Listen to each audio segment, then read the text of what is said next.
one, our group will introduce the significance of the core of the ethics of the professional auditors. Let's move on.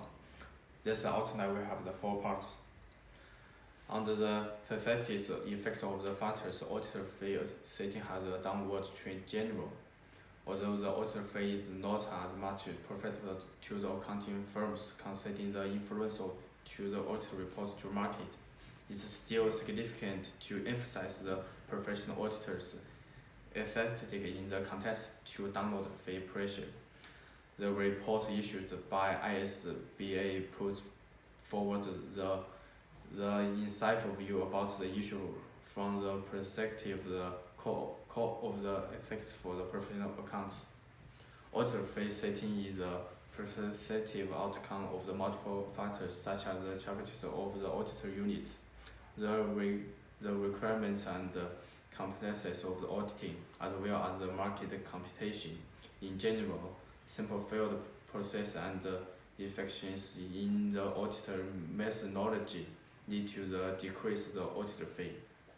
In addition, some specific factors also have impacts on auditor fee of the given engagement. For example, mandatory firms retention causes the increase the market competition and diminishes the bargaining power of auditor institutions. The setting of audit fees is a commercial matter, and the code doesn't take law press strategy as an unethical action, but does caution it may conflict with the fundamental principle. The key ethical consideration under the code include 2 aspects: compliance with fundamental principle and communication with those charged with governance.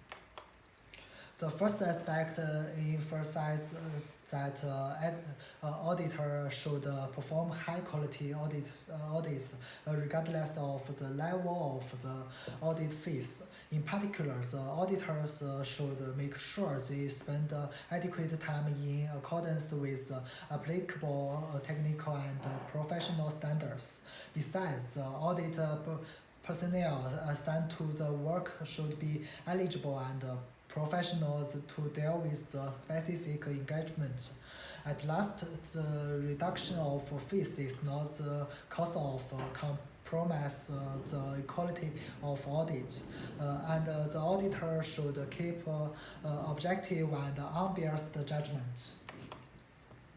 The second aspect encourages regular communication between auditors and TCWG regarding relationships and other matters that might reasonably bear on independence.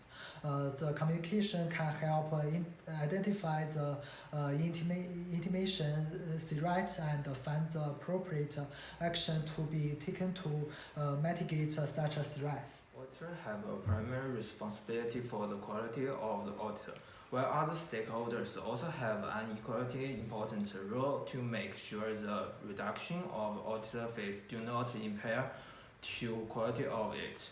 The TCWG should communicate with the auditors to ensure adequate time and resources are devoted to the audit process. Management are responsible to facilitate the efficiency of audit process.